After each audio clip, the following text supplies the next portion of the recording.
Morning, everyone. This is Russell Rucker. I'm here for another constitutional talk. And I thought today we get into our 22nd Amendment. And the 22nd Amendment does have a political overtone to it because of why it was passed to begin with. But let me start by reading it to you. Section 1. No person shall be elected to the office of the president more than twice. And no person who has held the office of president or acted as president for more than 2 years of a term to which some other person was elected president shall be elected to the office of the president more than once.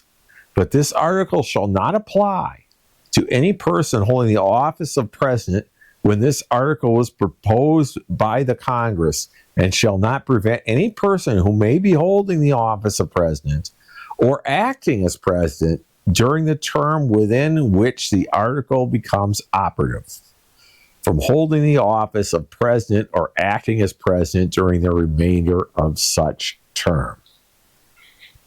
Well, let's talk about why this amendment's even here. And really, it's because of Franklin Delano Roosevelt being elected to 4 terms, and Washington, our first president, only serving 2 terms, and that kind of became the standard situation, which each person only serving 2 terms. It was just more of a tradition.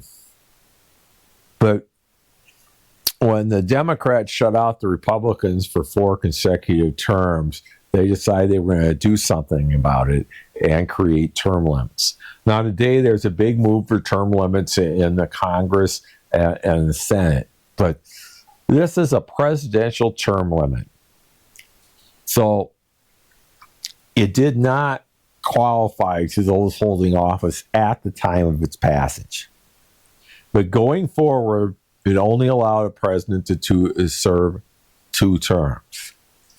It really doesn't matter whether they're consecutive terms or whether they're separate individual terms like Grover Cleveland had and now what Donald Trump has.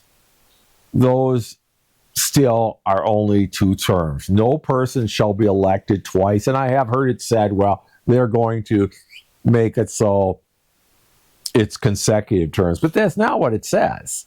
It says, no person shall be elected to the office of president more than twice. It doesn't matter whether he was elected at 1 term and then he was gone for even 2 or 3 terms, then he came back. You still only get the 2 terms. The way the 21st Amendment is written. And also, if you happen to become president, and say there was an assassination and you became president and served more than 2 years of a president's term, then you can only be elected once. And this is really what it's doing here is restricting someone from basically being a king or some kind of dictator that would get there and then they could just be there for eternity. And that's what we're getting away from here. So this, and then it gets into Section 2, but Section 2, like many of these Section 2s, are just cleanup. This article shall be inoperative unless it shall have been ratified as an amendment to the Constitution by the legislatures of 3/4 of the several states within 7 years from the date of its submission to the states of Congress. So they're putting a time limit on the amendment, and that's what most amendments today do have. They have a time limit, and there's a certain amount of time it takes to get them approved. But this really was to stop another FDR from taking place and just sitting there forever till he died.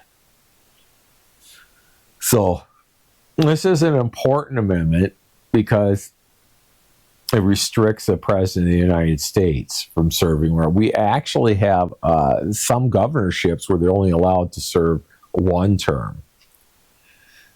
So these practices help to have overturn so that both parties get a chance at it. Because generally what happens is You reach the end of your 2 consecutive terms, and the opposition comes in. The opposition is hungrier for them for those 8 years, and then just generally it gets to the point where that the opposition party then takes over for a period of time.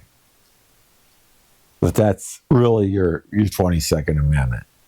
And the reason for it, and just to elaborate on this push for term limits that a lot of people want because they want turnover. It's not just about term limits, it's about turnover. It's about getting other people in office. And with that, I hope you understand that.